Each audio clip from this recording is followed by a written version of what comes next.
အရန်စားလို့ကောင်းပြီးကြောရလေကိုလည်းထမင်းကြော်လေးလေးပြပြပါမယ်ပုံမှန်ဆိုရင်တော့ငရုတ်နှစ်ဘူးလောင်ကမ်းမသုံးဝင်မယ်အခုလောင်ကမ်းမမရှိလို့ဒီနှစ်ဘူးနဲ့ပဲကြော်လိုက်ပါမယ်ကိုကြော်မဲ့ထမင်းပမာဏနဲ့ချိန်ချိန်ပြီးတော့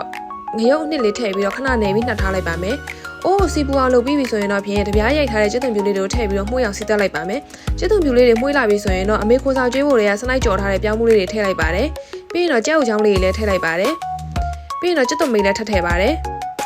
ပုံမှန်ဆိုကြက်ဥသုံးရင်တော့ဒီအယောင်လေးကဝဝဝန်းဝန်းလေးဖြစ်ပေမဲ့ဘဲဥထည့်သုံးလိုက်ကြတဲ့အတွက်လူမရုပ်တော်နည်းနည်းပေါက်နေပါတယ်ပြီးရင်တော့နယ်ထားတဲ့ထမင်းလေးတွေကိုထည့်ပြီးတော့ခဏလေးကြော်လိုက်ပါတယ်ဘဲဥနဲနေရထင်လို့ကြော်ပြီးသားအသင့်ရှိတဲ့ဘဲဥကြော်တွေကိုလည်းထည့်လိုက်ပါတယ်ဒါကတော့စားဖို့အတွက်အလှဆင်ပါတော့မယ်စားဖို့အတွက်အဆင်သင့်ဖြစ်နေတဲ့အနေထားပါအရင်ဆုံးမြည်ကြည့်လိုက်ပါဦးမယ်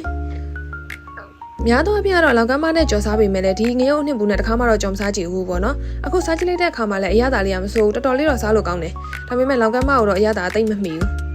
ဒီထမင်းကြော်ကိုလေးများဦးနဲ့တွဲဆိုင်ရင်လည်းအရန်စားလို့ကောင်းတာများဦးမှုပွေးလေးနဲ့ထမင်းကြော်လေးနဲ့တကယ်ကိုလိုက်တာ